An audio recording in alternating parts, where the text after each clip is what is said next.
खुलुमबाय बेयो बड'लेण्ड इंखं टेलिभिजन दिनै 25 जुलाइ 2022 समबारखालि सानसेनि बरादखौ नोंथांमोननि खाथियाव लाबोदों आं सदानन्द दैमारिया।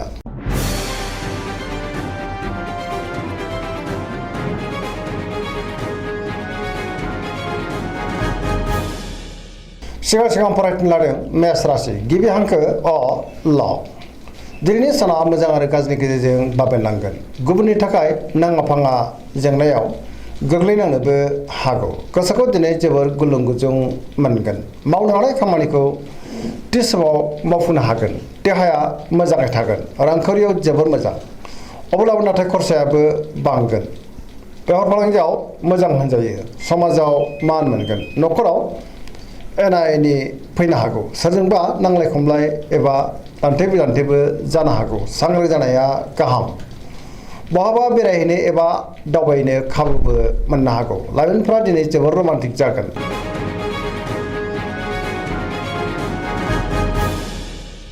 वृष राशि गिबि हांखो इ उ ब।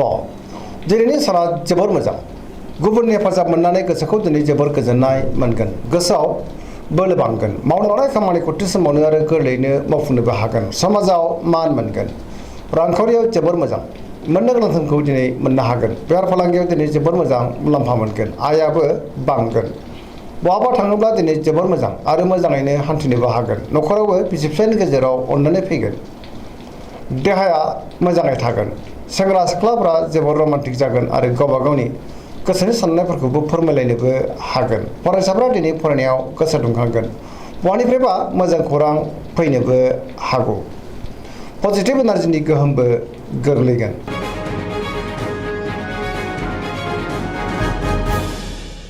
मिथुन राशि गिबि हांखो क स। दिनैनि साना बारा मोजां नङा। नेगेटिभ एनार्जिनि गोहोम गोग्लैगोन। गोसोखौ दिनै जोबोर उसुखुथु मोनगोन। जेरावबो खस्थ' मोननांनो हागौ। मावनो लानाय खामानिखौ मावफुंनो गोब्राब जागोन। देहाया दिनै बारा मोजां थानाय नङा। देहायाव सानाय सुनाय बेराम सोमजिनोबो हागौ। रांखावरियाव मोजां। बेफार फालांगियावबो दिनै मोजां होनजायो। न'खराव अनलायनाय फैगोन। समाजावबो मान मोननो हागोन। गुबुननि हेफाजाबखौबो दिनै मोननो हागोन। बहाबा थांनो एबा हान्थिनो खाबु मोननोबो हागौ। गियाननि आंखाल जानो हागौ।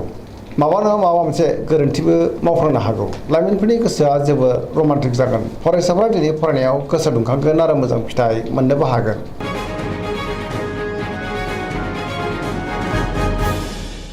कर्कट राशि गिबि हांखो ड ह।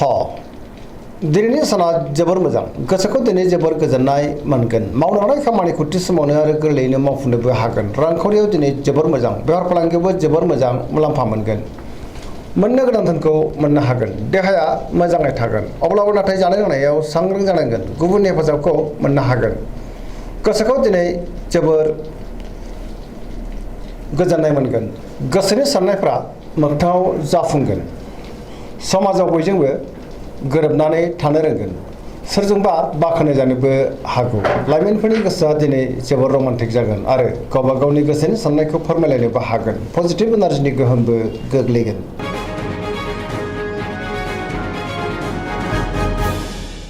सिंह राशि गिबि हांखो म थ। दिनैनि साना जोबोर मोजां। पजिटिभ एनार्जिनि गोहोम गोग्लैगोन। गोबां मोजां खाबु फैनोबो हागौ। गोसोखौ जोबोर गोजोननायबो मोनगोन। मावनो लानाय खामानिखौ थि समावनो आरो गोरलैयैनो मावफुंनोबो हागोन। गोसोआ जोबोर रमान्टिक जागोन। रांखावरियाव जोबोर मोजां। गोबां धोन आरजिनोबो हागोन। अब्लाबो नाथाय खरसायाबो बांगोन। बेफार फालांगियाव जोबोर मोजां मुलाम्फा मोनगोन। न'खराव गोजोननि आंखाल जानाय नङा। गोसोनि बोलोआ बांगोन। समाजाव मान मोनगोन। गुबुननि गोसोखौ दिनै गोरलैयैनो बोनो हागोन। सेंग्रा सिख्लाफ्रा बहानिफ्रायबा मोजां खौरां मोननो हागौ आरो गोसोआबो दिनै जोबोर रमान्टिक जागोन। फरायसाफ्रा दिनै फरायनायाव गोसो दुंखांगोन।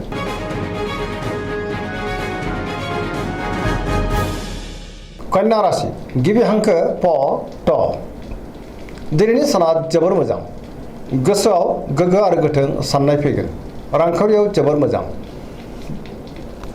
गोबां मुलाम्फा मोननो हागोन। बेफार फालांगियाव जोबोर मोजां। सोरबा गोदान सुबुंजों बहाबा लोगो मोनज्लायनो हागौ। न'खरावबो अनलायनाय फैगोन। फरायसाफ्रा दिनै फरायनायाव गोसो दुंखांगोन आरो मोजां फिथाइ मोननोबो हागोन। सेंग्रा सिख्लाफ्रा गोसोखौ जोबोर रमान्टिक मोनगोन। गावबा गावनि गोसोनि साननायखौ फोरमायलायनोबो हागोन। समाजावबो दिनै मान मोनगोन। देहाया मोजाङै थागोन। गोसोनि बोलोआबो बांगोन। गोसोनि साननायखौ गुबुननो फोरमायनोबो हागोन। गोजोन थासारिखौ मोननो हागोन। बहाबा हान्थिनो एबा दावबायनो खाबुबो मोननो हागौ। पजिटिभ एनार्जिनि गोहोमबो गोग्लैगोन। गोसोनि साननाय आरो लुबैनायफ्रा दिनै मोगथाङाव जाफुंगोन।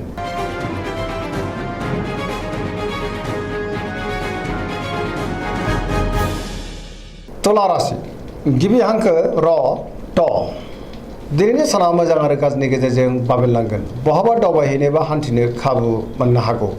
गोसोखौ दिनै जोबोर गोजोननायबो मोनगोन। गोसोनि बोलोआबो बांगोन। गोसोनि साननायफ्रा नाथाय अब्लाबो देबर नांनो हागौ। मावनो लानाय खामानिखौ मावफुंनो गोब्राब जागोन। माबा नङा माबा मोनसे जेंनाजों मोगा मोगि जानांनोबो हागौ। देहाया मोजाङै थागोन। रांखावरियाव मोजां।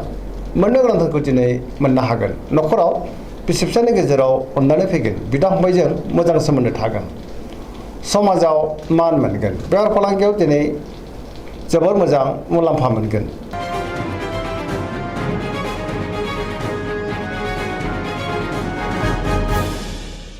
वृश्चिक राशि गिबि हांखो न स दिनैनि साना बारा मोजां नङा।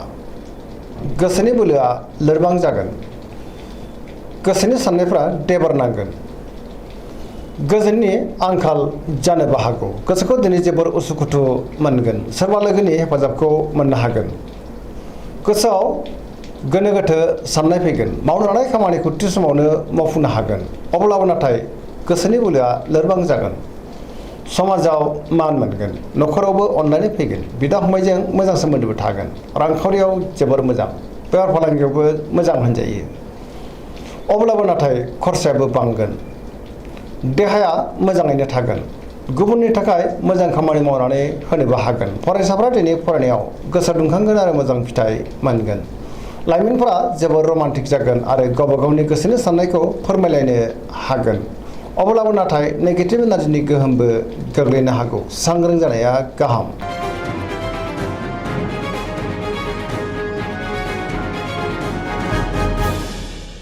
धनु राशि गिबि हांखो ध फ भ दिनैनि साना जोबोर मोजां।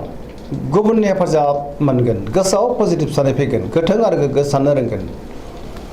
पजिटिभ एनार्जिनि गोहोमबो गोग्लैगोन। सोरजोंबा अनजागोन आरो बाख्नायजागोन। गोसोनि बोलोआ बांगोन। धोरोमारि बिथिङाव दिनै गोसो दुंखांगोन। मावनो लानाय खामानिखौ थि समावनो आरो गोरलैयैनो मावफुंनोबो हागोन। रांखावरियाव दिनै जोबोर मोजां। नाथाय अब्लाबो खरसाया बांगोन। बेफार फालांगियाव दिनै जोबोर मोजां मुलाम्फा मोनगोन। देहाया मोजाङैनो थागोन। अब्लाबो नाथाय जानाय लोंनायाव सांग्रां जानांगोन। न'खराव बिसि फिसायनि गेजेराव अननानै फैगोन। लाइमोनफोरनि गोसोआ दिनै जोबोर रमान्टिक जागोन। फरायसाफ्रा फरायनायाव गोसो दुंखांगोन आरो मोजां फिथाइ मोननोबो हागोन।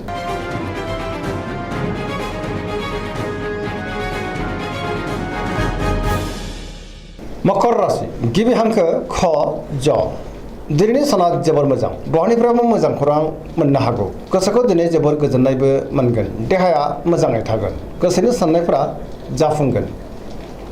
रांखावरियाव दिनै जोबोर मोजां। मोननो गोनांफोरखौ मोननो हागोन। बेफार फालांगियाव दिनै जोबोर मोजां मुलाम्फा मोनगोन। गुबुना खहा खालामनो नाजायोब्लाबो खहा खालामनो हानाय नङा। मोनफ्रोमबो बिथिङावनो दिनै जाफुंसारगोन। सोरजोंबा बाख्नाय जानोबो हागौ। मावनो लानाय खामानिखौ थि समावनो मावफुंनो हागोन। सिगांनि बबेबा आद्रा खामानिखौबो दिनै मावफुंनो हागोन। पजिटिभ एनार्जिनि गोहोमबो गोग्लैगोन। लाइमोनफोरनि गोसोआ दिनै जोबोर रमान्टिक जागोन आरो गोसोनि साननायखौ फोरमायलायनोबो हागोन।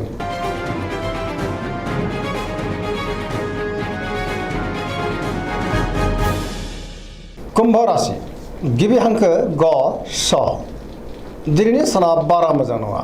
गोसोनि बोलोआ लोरबां जागोन। सोरबाया थगायनो नाजागोन। सांग्रां जानाया गाहाम। गोसोखौ दिनै जोबोर गलाय गुजाय मोनगोन। मावनो लानाय खामानिखौ थि समावनो मावफुंनो हागोन। बहानिफ्रायबा हरखाबै गाज्रि खौरां मोननोबो हागौ। समाजाव मान मोनगोन। रांखावरियाव बारा मोजां नङा। नाङा फाङा खरसाया बांगोन। गोबां धोन खहा जानांनोबो हागौ। बेफार फालांगियाव बारा मोजां नङा। आयनिख्रुइ खरसायासो बांसिन जानोबो हागौ। देहाया दिनै मोजाङैनो थागोन न'खराव बिसि फिसायनि गेजेराव एना एनि फैनोबो हागौ गोसोनि साननायफ्रा गोरोबलायाबो जानो हागौ सेंग्रा सिख्लाफ्रा जोबोर आला खाला जागोन